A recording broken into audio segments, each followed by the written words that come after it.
Thanks, Catherine, for inviting Longford PPN to speak this evening.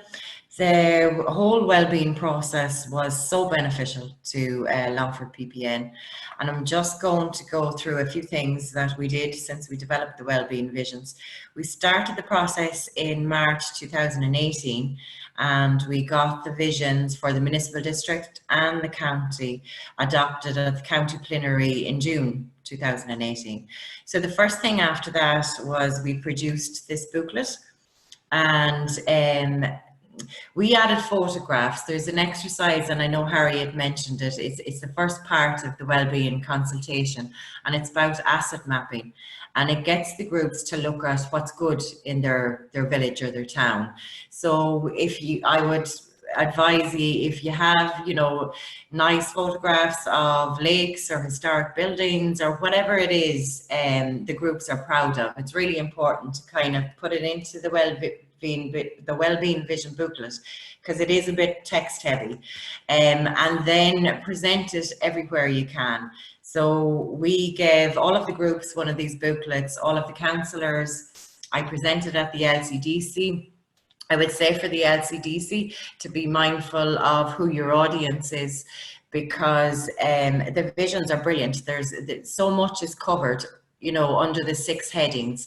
So, for the HSE representative, you've got visions there under health or environment that they're going to be interested in. The same with the representative that's there for the partnership company. There's a lot of leader projects that can come out of these visions that have been developed. I also presented to the Healthy Longford Committee and various different agencies and groups. So the results then straight away, they fed into different policies and strategies. So the Longford Healthy Plan was probably the first one, and we cover about 2 pages in that. So a lot of it was our data for about our information on mental health issues and the need for better training and interventions, adequate infrastructure, housing, education, employment, and so on. The next strategy it fed into was the council's walking and cycling strategy. And just something that was interesting about this one, I gave an update at the October county plenary meeting, and I got a call the next day from Edgeworthstown Tidy Towns that they didn't know that the council were doing a walking cycling strategy, and there was an area from 3 estates that they wanted to link with a green in the town, and I sent them the strategy, put them in touch with council staff, and they ended up getting that piece of work done. So the visions kind of help you to keep educating groups that if they want something done, it needs to be connected to a plan or a strategy in the council. And then you're kind of encouraging them to look at what funding and what different grants it needs to kind of align with. It also fed into the intercultural strategy, and the consultant that was developing that strategy, she sat in on one of our wellbeing consultations. And out of that then, the challenge we had ourselves that came out into our own work plan was we actually only had a few intercultural groups. So the visions made us look at what can we do better. So I actually went out on the ground and visited different, it was a football club I actually started, a little Polish football club. And I was trying to, explain to them what the PPN did, how important it was that they've bought houses here, their children are going to go to school here, they're going to grow old here, and, how important their input into the visions and into the council plans and strategies were. And they just didn't have any interest at all. So I got a brainwave and I actually said to them, do you know that the council has an FAI development officer? And they were delighted, and that was my way in. So once I got in, then they kind of opened up and let me explain, and they understood more what the visions were. They wanted to be part of it, and in 2018, the end of it, I set up the PPN Intercultural Forum.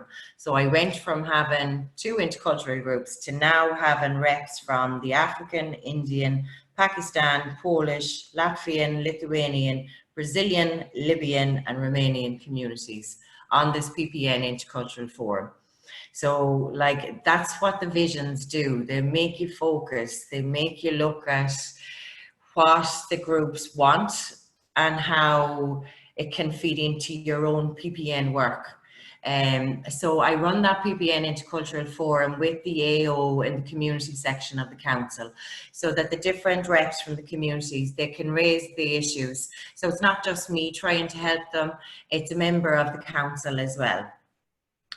So then the results then also fed into this strategic policy scheme.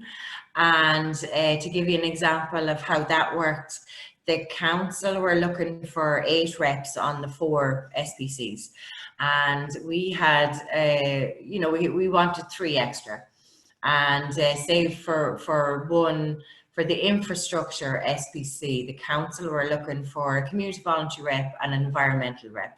And we had no problem with that, but we did feel strongly a social inclusion rep needed to be there, especially for the disability groups, because, you know, we set up the disability network as well, and they, you know, there's a lot of access issues with roads, footpaths, crossing, tactile pavement.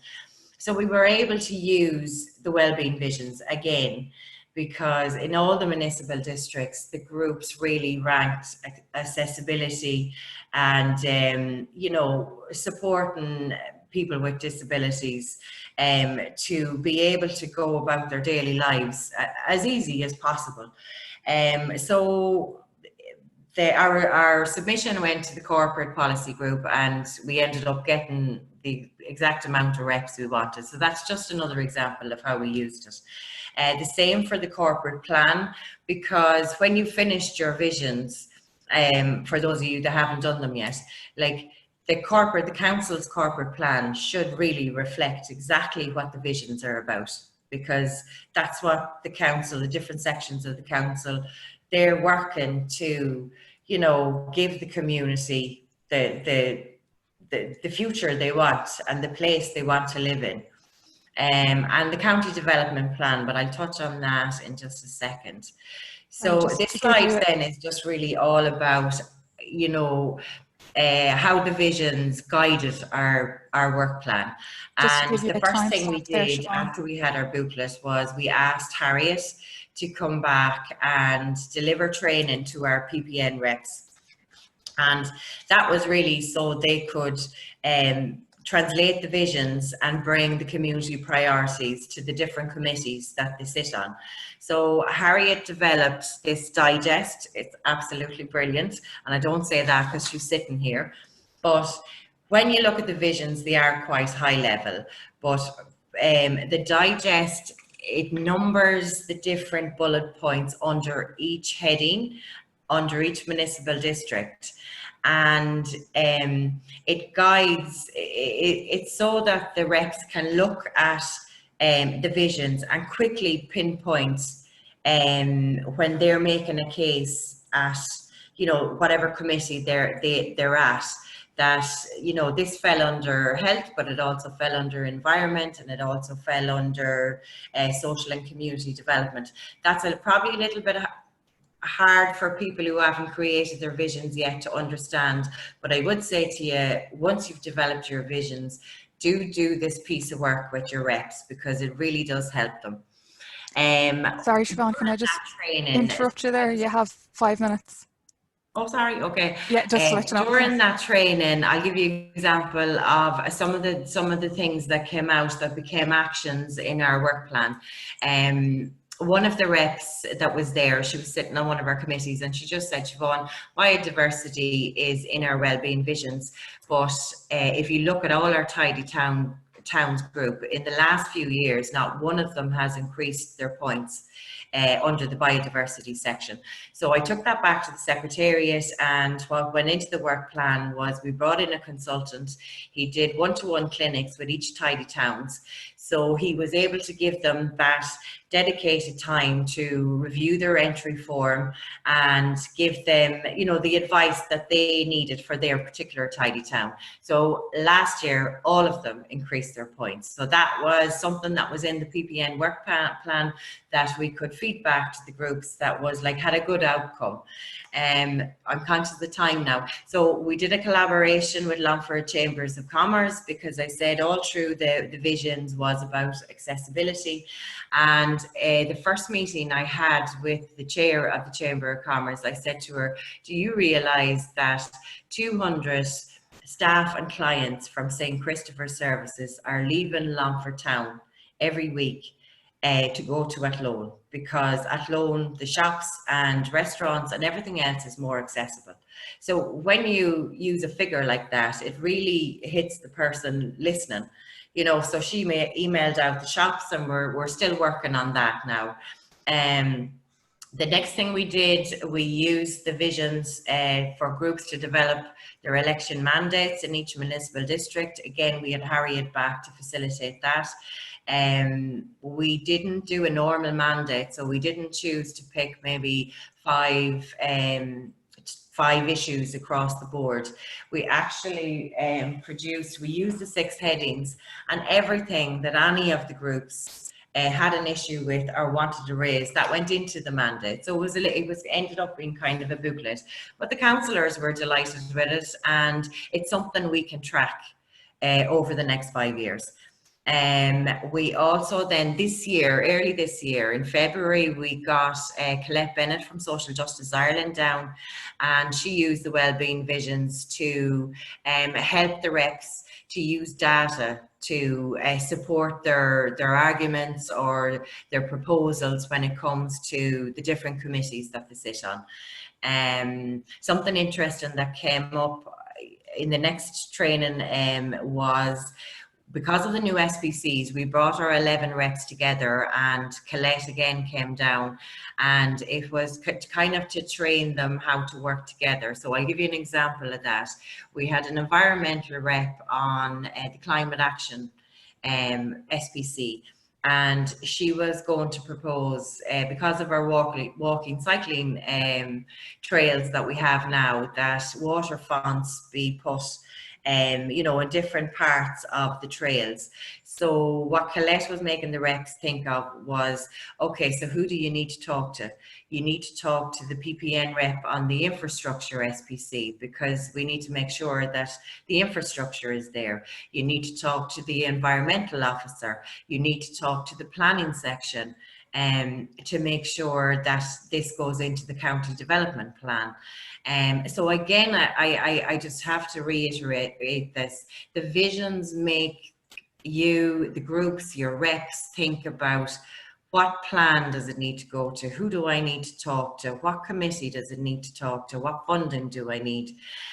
We have another rep on that. She's a community voluntary rep, but she actually and her group, they recycle furniture and that is donated by the community, and then it helps pay for courses for early school leavers, for traveller men, you know, social inclusion kind of focused. And they've visited a plant, because of the visions, they visited a plant in Tala, and now they're buying this machine where they're going to recycle paint. So it's just something new that has come up, and it's community voluntary and environmental people talking to each other on the one SPC. Okay, so where am I? I'm conscious of time. Yeah, sorry. Sorry, I'm nearly done. Yeah, no, the last bit is just that the visions do make the groups focus on plans, the grants, etc. What we agreed was we're going to review our wellbeing visions every 3 years, but it's really important to keep your members updated on what's happening with them at the municipal district plenary meetings, county plenary meetings. Obviously with COVID, there'll be a new way of working with that, but that's really it. Thank you. These are just some photographs, sorry. These are just some photographs of, you can see the asset mapping, you can see the charts. that's just a few more. There's some examples, but I can maybe send them on. Sorry, Catherine, I'll stop now. No worries, thanks a million. That was great. That was a really lovely look at some of the wonderful connections between all the different through the colleges and the PPN, and how the Wellbeing Vision can kind of bring them together in that way. So thanks a million for that. Again, we're going to continue to crack on, and I'd like to remind anyone who came in after that they can use the chat to ask questions throughout the presentations. So we have Tess Murphy and Pozy Green up next, and they are just going to have a few words from their perspective. They're Longford Secretariat members, and they're just going to share their experience with the process from their perspective. So 1 second, I'll just see if I can stop your screen sharing, Siobhan.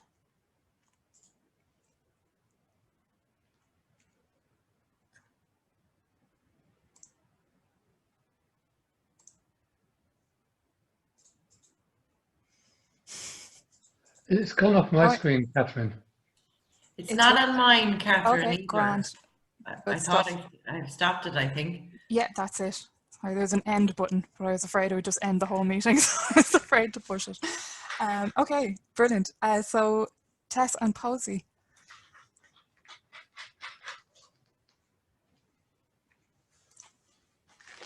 I have you here somewhere. Sorry, you'll have to unmute yourself there, Tess. Oh, I've unmuted. Pozy as well is now unmuted. I don't.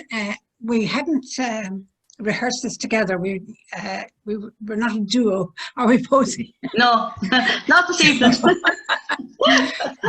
So maybe I'll start off, and to be quite honest, I think Siobhan has given us a fantastic overview of the result, I suppose, of the process. In case you're interested, the vision we finally came up with for County Longford was: County Longford has beautiful natural resources which are sustained, valued and protected. It is rich in history, values, culture and traditions, and is inclusive of all people, supporting community participation and volunteerism. It has adequate services, supports, facilities, infrastructure and a thriving, diverse economy. And that sounds now sort of very high level. This is from what everybody said in the groups. We came up with as, if Longford was like this, the vision is how you would like it to be. So if Longford was like this, then all of the different actions that the people who came to the meetings would like to see would sort of build up towards that, I suppose. And then Siobhan has already described how we've sort of taken the vision and then come up with practical actions that will fulfill the vision, I suppose, if you like. It was a daunting task when we started off, because we didn't have any idea what was involved and how we could do it. And again, I think we have to thank Harriet for all the help that she gave us, the reams and reams of paper and little stickies. And we physically went round the room with the group members and listened to what they had to say and made sure they put their little stick. So it really is a bottom-up participative venture, I suppose. But it's, as Harriet said earlier, you could see it happening. You know, it built consensus, it engaged people, it made them enthusiastic. It they had a sense of ownership of their area and how they could link. I suppose we have 3 municipal districts, how they could link into the overall vision for County Longford. They vary slightly. There are different things more important to other community members. Like, for example, there's a drug problem in Longford town, so there was a lot of stuff that they, you know, came up with how that could be solved. There, North Longford has very beautiful natural lakes and rivers, so that came in. Housing came in, different things came up for the different areas. And so all of those are still there, where we've come up with the overarching vision. What actually came up for the different areas, they're still there in the underpinning, I suppose, the underpinning actions. And as Siobhan said, we can't fulfill all of this in one fell swoop. We've only been implementing it in for the last, I suppose, year, really, isn't it? You know, so but you can see how you can chip away, because you have such a variety of things, so that when plans are being formed, now they will automatically come and ask for the opinion of the PPN, whether it's, as Siobhan already said, whether it's Healthy Ireland, or whether it's something for the LEADER programme or something for the SICAP programme. Every programme includes us, and we have our vision, and underneath that we have the actions to fulfill the vision, if you like. Is that enough for me? And do you want to talk, Pozy, now? Yeah, I think I'll say something now. It's probably Okay, just... well, that's me, my bit. Okay. All right. Thanks, Tess. Well, I'd like to say it was a privilege, so it was, to work with all the groups in my district, so it was. I found the mapping very interesting, so I did, because of all the different people and their views of what they have within their areas. And there's actually people that didn't realise that they had such stuff within their areas as well, so it was. And I found that very, you know, learning for everybody, and for myself and for the participants. And then I found that you need more than one voice. The collective voices is more powerful than one.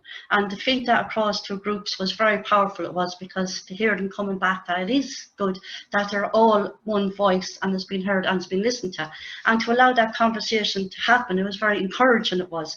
And for myself, because I work in community-based projects, so I do, because I listen to people on a daily basis doing what their needs are and where they need to go and what they need to do. I found it very handy in that from me, personally, so it was, because I just had to look at it and see, well, this area is covering this, and this is covering this, and this is covering this. So I don't have to go through reams of people finding out where's the best place, you know, for someone to go. And another thing that I found, it's the need of the people, not the need that we think the people need. It's their needs, and to listen to their needs, and to achieve things in a certain amount of time. Not to say, okay, right, you come up with this initiative, all right, we'll run with it, but we're running it in our way, run with it in their way, what they exactly ask for.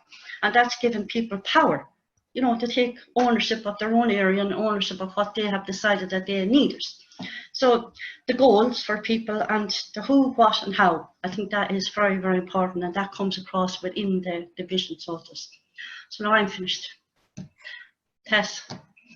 Okay, I think I don't think I have any more. There is just one more little thing to say, is the grants that are available to community groups. Yeah, they are so important. Yeah, they're important. But to try to follow them, you know, because most people out in the community think the county council has one big pot of money. And time after time, you get an application for this. It's very long-winded. How does your plan fit into that? I think that's a big challenge for groups. That information. You know, make them aware of what source and where they need the grant to go, and specific areas that the grants are for.